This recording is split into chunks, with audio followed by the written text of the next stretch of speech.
my name is Samantha Schwartz. I'm the Marketing Director for Royal Truck and Equipment. In this episode, we're actually going to talk about ballasting of a TMA truck and what that means and why it's important.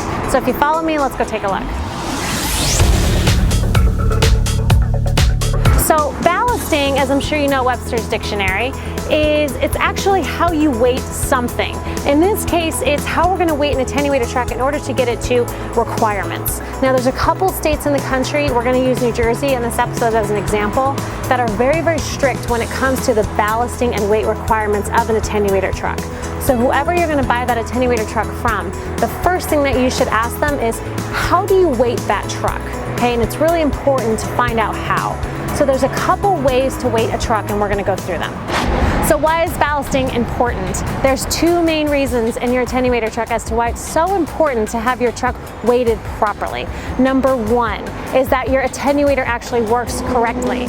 So your truck has to be at a specific weight for that attenuator to work properly. What I mean by that is the attenuator is tested, NCHRP and now MASH testing have to happen, where when that attenuator is hit, as you see, it has to absorb up to 6 G's of impact. Now to give you a little comparison, we are weighted onto the ground by 1 G of force, okay? And that has to absorb up to 6.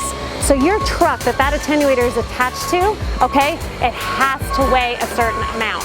In this case, from regulation standpoint, we're going to take the strictest in the country and go by New Jersey. That's 20,000 pounds. Now let's go over why and how they do that. So one way that we've seen companies ballast their trucks or get them to weight is actually by putting big concrete blocks right onto the bed of their truck. Now, is this safe? Not really, because what they're doing is they're literally just chaining them down to that flatbed of the truck in order to make sure that TMA weighs heavy enough so that attenuator is working properly. When those big blocks are just chained down, what potentially could happen in the event of a G-force impact onto that attenuator truck is that those blocks literally break free and they become projectiles into the work zone. Very, very scary. They did pass a law that you cannot do that, especially in the state of New Jersey, not allowed to just chain down big blocks onto trucks anymore. So make sure when you're buying that attenuator truck, again, just ask, how are you securing that ballasting? Another way to ballast the truck is to use concrete. Now you securely can put concrete into its own basically cage.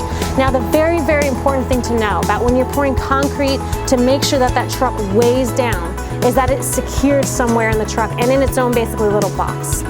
Now, there's something called rebar. The New Jersey certification requires a certain amount of rebar within that concrete pour, okay, when it sets, to make sure that over time, as your truck is driving, it's bouncing along on the highway, and that concrete's gonna break apart. Now that's gonna happen regardless, but does it take 6 months to break apart, or does it take 5 years, 10 years to break apart? So that extra rebar is gonna make sure that that concrete block stays secure and it doesn't break apart over time very, very quickly. When concrete breaks apart over time, it's very, very bad for one reason, which is the safety of the men and women working in the work zone. When that attenuator truck gets slammed into by 6 G's of force, you want to make sure that the roll-ahead distance into the work zone is as less as it possibly could be. When that concrete is broken apart in its little box, wherever it's secured within the body of the truck, it's actually worse for roll-ahead distance. And I'm going to give you a little visual as to why. Imagine that you have a water jug in your car and you get hit, you get rear-ended. That water jug and all that water that's in that jug, that mass is going to move forward. If you have concrete that's broken apart, all those parts are literally going to move forward with the truck when it's hit, and that roll-ahead distance is actually going to be greater. So you want to make sure, again, when you're buying that truck, to ask, how is that concrete reinforced? And they call it rebar. And again, you can look up that New Jersey certification. So when you have a ballast that's just tied down, let's say by chains, for example, let's say that you get hit, okay, and this attenuator gets scrunched up. Now this truck, making sure that it weighs 20,000 pounds. Now it does, because you do have something solid that's chained down to the bed of that truck. But what happens if that breaks free and a semi-truck just slammed into the back of your attenuator truck? Unfortunately, this could potentially become a projectile into the work zone, very, very dangerous. The other thing you want to realize with that weight requirement is that you have, this is called, we call it RAD, okay? Roll ahead distance. Let's say these workers are 200 feet away, okay? Working away, they're either painting lines or whatever they're doing on the highway. They're 200 feet away. This truck gets slammed into, you wanna make sure it hits that weight because this truck could potentially roll ahead 100 feet.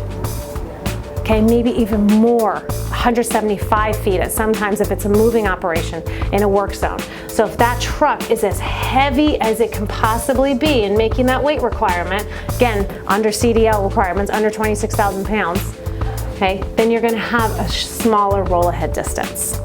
According to New Jersey laws, as of 2015, the ballast has to be located in a sealed compartment within the main frame of the body. The ballast has to be poured concrete and evenly distributed so as not to overload any one axle, starting from the rear moving forward. The ballast has to be reinforced with a minimum of 3 pieces of rebar welded to the main frame, which adds additional structural security and preventing the ballast from moving in an impact. So you just learned a lot about ballasting and why it's so important and the weight of the truck. And you want to make sure that you know that that truck is at least 20,000 pounds. And if your truck is 17,000 pounds, is that going to be bad? Is that going to make a huge difference? Well, you want to make sure that this big guy right here, that attenuator that's on your attenuator truck, hooked to the safest truck possible. If it's a difference between your truck rolling ahead 100 feet in a work zone when it's hit or 150 feet in a work zone when it's hit, that's a massive difference. Because if you have a worker that's on the highway and they're working 200 feet in front of your truck and that truck gets hit and it rolls ahead 100 feet in the work zone, that worker's gonna turn around and go, oh my God, my life just got saved. And that truck is still 100 feet back.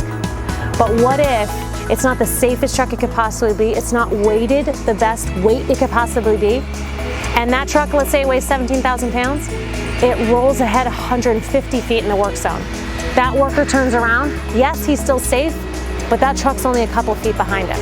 You wanna make sure your workers are as safe as possible. I hope you subscribed to our YouTube channel and you learned a lot today. So tune in next week for our next episode. I'll see you guys later.